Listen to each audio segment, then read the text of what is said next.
Hey guys, and welcome to my full range gearing guide, including an upgrade order telling you what to buy and when, and which alternatives you might have. So when you're ready, grab your cup of tea, sit back, relax, and enjoy. For this gearing guide, I'm going to assume you at least have tier 70 armor, being armadillo armor, and a tier 80 weapon. As some baseline gear setup examples, I do have these two on the screen. In terms of the ring, you want to have something like an archer's ring. As for the amulet, an amulet of fury or amulet of glory. As for the cape, kiln cape, skill cape, or legends cape. Any cape you have that is the best for your style. As for your weapon, anything around tier 80 is a good starting point for this video. Some alternatives would be a Zarite bow, a tuned crystal bow, or even if possible, shadow glaives until you get that first upgrade, which I'll be mentioning in a second. I think shadow glaives are around 37 million GP, and they are very good weapons as they have high accuracy and good damage. This is our starting point. As for rings, there are alternative rings you can get, but some do require a bunch of quests. That's why I didn't include it in the base setup, as they aren't necessarily required, but they can be very useful and better than the Archer's ring. The Ring of Vigor is mainly a switch ring used for 100% abilities, light, death, swiftness, or sunshine if you're using magic. Another item worth mentioning that is unlocked through the Priv tasks is the Tier Wind Quiver. Now, if you're a newer player, do not worry about getting this, but later down the line it might be worth getting this item as it has a bunch of buffs and it can also hold ammunition. The first upgrade you'd want to make is a Wyvern crossbow costing almost 100 million GP. Now these used to be around 30 mil, but because of the demand, this item has risen in price. The Wyvern crossbow is an excellent two-handed ranged weapon with range and the ability to shoot Bacriminal Bolts E, aka Enchanted Bacriminal Bolts. Now I'm mentioning these bolts because they are ridiculously good. They increase your damage by so much depending on which one you use. For most bosses, Ruby Bacriminal Bolts E are the one to go with, and a more expensive version for getting adrenaline on, for example, the next minions would be Hydrix Bolts E. However, I will say that these aren't really worth using if you're simply leveling your range or doing some casual low HP mob slayer. Just stick to Wyvern Spines or Ascension Bolts as ammunition if you're doing that. However, if you're getting into bossing, please use Bacriminal Bolts E, as they're going to make your life so much easier. Now there's one alternative upgrade I'd like to mention, but only buy this weapon if it is at least like half the price of the Wyvern crossbow. Currently, for you, if you're watching this, you're a mid-level player, buy the Wyvern crossbow, do not get the decimation because the Wyvern crossbow is a better weapon as it poisons bosses or monsters you attack automatically that are poisonable, and it can use Bacriminal Bolts. The decimation bow cannot do this, and while it does have a nice AoE special, it costs too much adrenaline for you to really make use out of it, and Bacriminal Bolts are just a straight up DPS increase without doing anything. Get the Wyvern crossbow unless the decimation bow is half the price of the Wyvern crossbow. The next upgrade is Ascension crossbows, being tier 90 dual wield ranged weapons, and I recommend at this point perking out your gear with cheap perks like Precise 6, Equilibrium 4, or if you do not have access to Ancient Invention, get something like Precise 3, Equilibrium 2, and some other cheap perks. Just get something on your weapons because it's going to increase your damage, and if you have Invention unlocked, there's no reason to not do this. Now, I'm going to try and explain why Ascensions are better than a Noxious Longbow. Ascensions are dual ranged weapons and they give you access to the Needle Strike ability. The Needle Strike ability on its own is already better than Dazing Shot, which is the two-handed ranged equivalent. You have access to those free DPS increase Bacriminal Bolts E, you can use your shield and still keep attacking the boss when you're using your defensives, meaning you can tank if required. That being said, at most bosses you won't be doing this, you won't be camping your shield.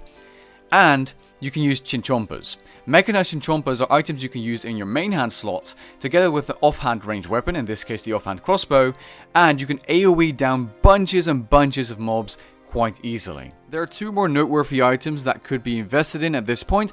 In my opinion, I would go ahead and get the Mass Capability Codex before you buy Ascensions because it's so ridiculously good for leveling up and Slayer, and it's the best ability you can use at pretty much any single boss. The reason I'm mentioning it here is because it's somewhat optional and the prices may change over time. It might be really expensive in the future, it might be really cheap, I'm not sure, so I'm leaving the option to you. But if you already have Ascensions, you have the armor to armor, get this ability first before you move on to the next part of the video, that is for sure. The other noteworthy item was the Vengeful Kite Shield, and this is a tier 90 shield you want to get if you're getting into PvM, because a shield is important, and the higher tier of shield, the more you'll be healing when using abilities like Resonance. It is just all around a great idea to get a tier 90 shield, and if you want to perk it out, put turtling on it and you're good to go. Our new starting point is this. Okay. I always say upgrade your weapons over your armor, but since the price of Sirenic is fairly cheap and it's a very logical upgrade at this point, it is worth getting Sirenic, which is tier 90 ranged armor, as your next upgrade. It only costs around 40 million GP as of right now. Now, if you're watching this video a year into the future and Pernix is a lot cheaper than Sirenic, somehow get Pernix instead. Otherwise, go for Sirenic every single time, augment it before you wear it, and once it's broken, you can simply repair it by using pieces of Sirenic and Divine Charges. Now you might be wondering, or you might be scared, hey, is this going to cost me a lot? What if the armor breaks too soon? Don't worry, the armor will last you a long time, given that you don't waste it on Slayer or something. You will have made back that 40 million GP before the armor hits 90% or even 95% easily with bossing. Trust me, I thought the same as you did at some point. I did 2 hours of duo next and I made the armor back. That's how easy it is. One switch 100% worth getting at this point, which will cost you around 30 million GP or a little less, is Planted Feet. It is a straight up 14% DPM increase for simply using one switch every single minute when using Death Swiftness, because it increases the duration of Death Swiftness by 7.8 seconds. Now you might not think that's a lot, but don't forget that Death Swiftness boosts your damage by 50% as long as you stand in the AoE area. That is massive. And I tested this myself for a full video if you're interested on how to get it and if you want more information, which I'll link down in the description below. But yes, it's around a 14% DPM increase. That's a lot of extra damage for using one simple switch. Now the next upgrade, in my opinion, worth getting is the Amulet of Souls. Now there was a time where this amulet was only around 20 million GP and it made so much sense to get. Now it's 80 million GP, which is a very steep price for an amulet. Nonetheless, it is worth getting if you have curses unlocked, because it increases your average healing with Soul Split by around 18.75%, and it reduces the damage you take with protection prayers by an additional 10%, meaning 60% total opposed to 50%. Now this is going to be a weird part in the gearing guide where I show you a selection of alternative items you might want to invest in. These items are, however, very expensive, like the Reaper Necklace and Ring of Death. The Ring of Death is worth getting if your death costs are beyond 1 million GP, as the price of an Onyx is cheaper than that and your deaths will only cost around 750 to 800k when dying with the Ring of Death equipped and your familiar survives. Apart from that, the Ring of Death is also a very good ring in terms of stats. That being said, this ring costs around 82 million GP currently, which is hard to recommend, honestly. Your deaths won't be extremely expensive yet with just tier 90s and Sirenic. And the amount of deaths required to make back this ring in terms of money saved is over 100. So it might be worth holding out for now with the Ring of Death. As for the Reaper Necklace, around the same price again because it's Hydrix jewelry, but if you're interested in doing Rots, Araxor, the Magister with range perhaps, who knows, it might be good for you as it increases your accuracy by up to 3% total. Now there is a Blood Amulet of Fury listed here, which is a good tribal amulet for Slayer if you aren't using Soul Split. That being said, with ranged there aren't many creatures you will be killing with a Blood Amulet of Fury, so it isn't worth getting unless you're planning to do a lot of melee Slayer, which in that case it would be, but then you should be watching my melee gearing guide and not this ranged one. On screen now are a ton of items you can buy. That being said, I would not invest in pretty much all of these at this point because of the price and because you're not getting that much out of it.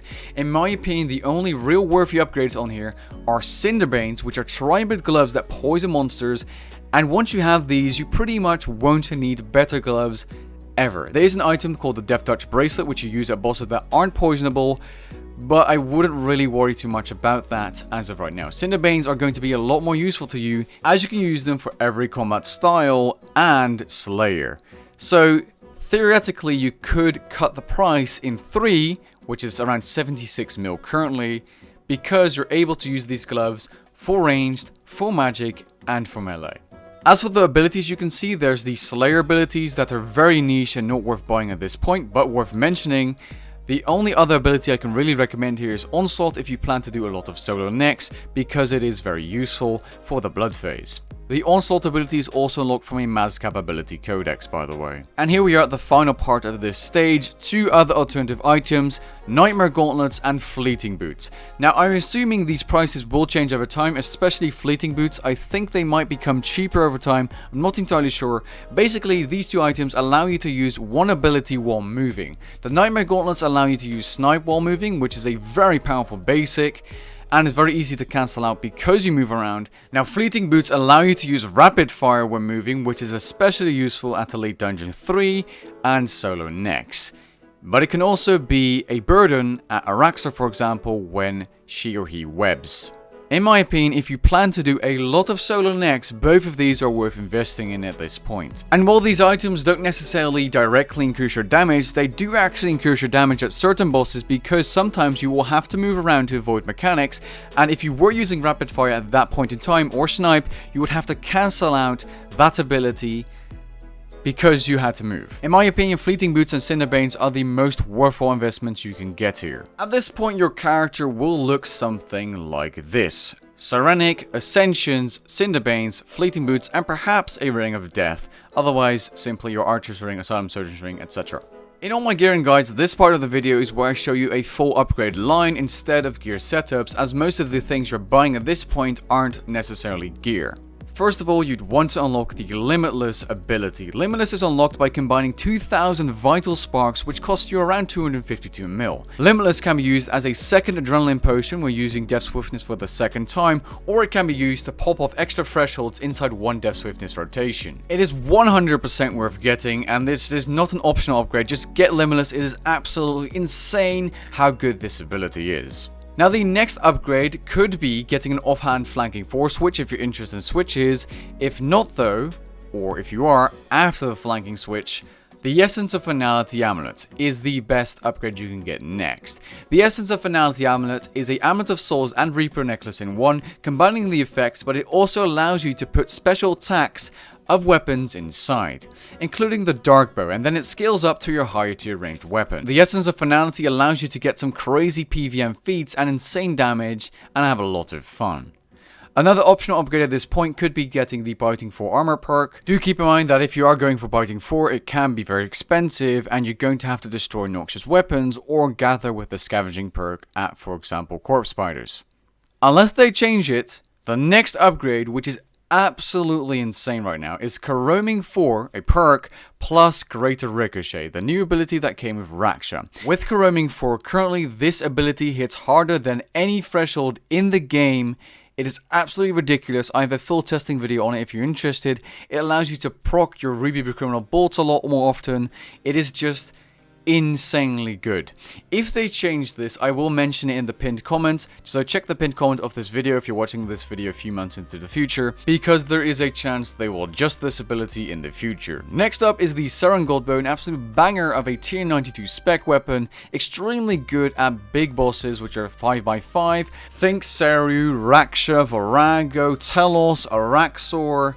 It is absolutely insane how good this bow is, and you can use it in other combat styles like melee and magic, given that you are using the Ingenuity of the Human's ability. Next up is the tier 92 crossbow, currently over 2700 million GP, that allows you to use criminal bolts, which is amazing. It has good range, just like the Saren Goldbow, and it has a spec that is absolutely menacing when able to be used. Now, of course, you want to use Corroming 4 as a perk on this bad boy because of the Greater Ricochet ability. Now, the Split Soul ability allows you to deal 18.75% extra damage on average at the cost of not being able to heal with Soul Split. A worthy trade-off at bosses where you don't necessarily need the healing from Soul Split. And the final upgrade you can see on this image is the Desolation tier 99 ranged prayer, which is around 750 mil unlocked from a Prozor Codex.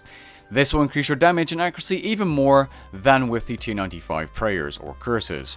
Now after the tier 99 prayer, there are a couple of things you can do. An optional upgrade would be getting another EOF, aka Essence of Finality, and putting your SGB spec inside, allowing you to chin SGB spec, which is good at Telos.